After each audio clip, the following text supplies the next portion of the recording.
சிவ சிவ என்கிற தீவினையாளர் சிவ சிவ என்றிட தீவினை மாளும் சிவ சிவ என்றிட தேவருமாவர் சிவ சிவ என்றிட சிவகதிதானே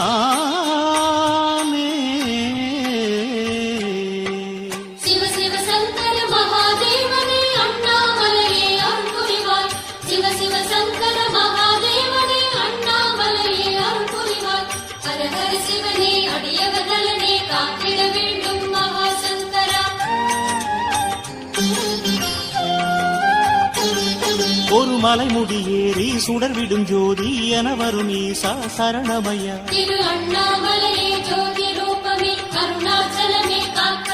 அந்த ஹரி அயனாரும்